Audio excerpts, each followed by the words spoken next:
Hello दोस्तों।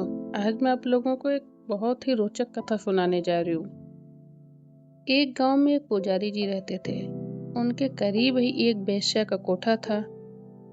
प्रभु की कुछ ऐसी लीला हुई कि वे दोनों एक ही समय में राम को प्यारे हो गए।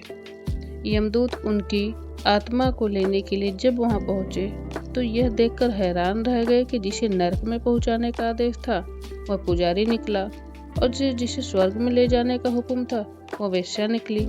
यमदूतों ने सोचा, लगता है धर्मराज के दफ्तर में क्लर्कों से कोई भूल हो गई है। यमदूत तुरंत वापस पहुंचे, धर्मराज से सारा किस्सा कह सुनाया। धर्मराज ने उन्हें बताया, जो कुछ आप सोच रहे हैं वह आपकी भूल, आपकी अज्ञानता है। यमदूतों को धर्मराज की बात समझ न आई।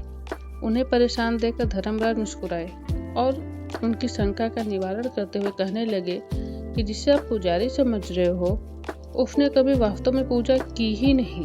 उसका ध्यान तो हर समय वेश्या के कोठे पर घूमता रहता था।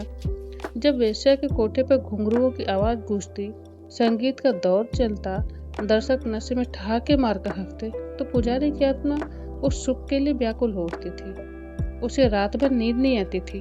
वह सोचता रहता, ये लोग पागल थोड़े ही हैं जो सब संतों महात्माओं के रोकने पे भी नहीं रुकते। रात का समय आते ही लोग दीवानों की तरह इस कोठे की तरफ बढ़ने लगते हैं। लगता है आनंद का असली स्रोत यही है, पूजा पाठ में आनंद नहीं है। इस तरह दिन रात उसका मन वेश्या के कोठे पर ही चक्कर काटता रहता। इसके विपरीत वेश्या हर समय पूजा आदि के बारे में ही सोचती रहती थी। जब वह पुजारी को अपने मंदिर में प्रवेश करते, मंदिर का दिया जलाता, शंख बजाता, वीणा के तारों को छेड़कर प्रभु भक्ति के रस में डूबे हुए भजन गाता, तो वेश्या की आंखों से आंसू छम छम बरसने लगते।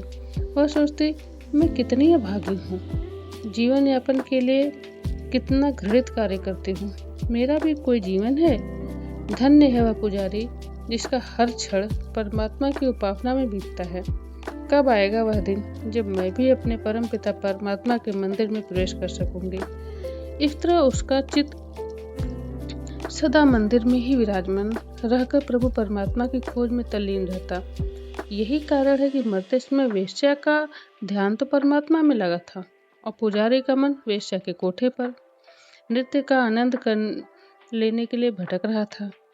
ये सब बताने के बाद धर्मराज ने उन यमदूतों से पूछा, अब तुम ही बताओ कि भूल हमारे क्लर्कों की है या तुम्हारी। यमदूतों ने अपनी भूल स्वीकार करते हुए अपने सिर को नीचे झुका लिया और अपनी ड्यूटी निभाने के लिए फौरन निर्दिष्ट स्थान की तरफ रवाना हो गए।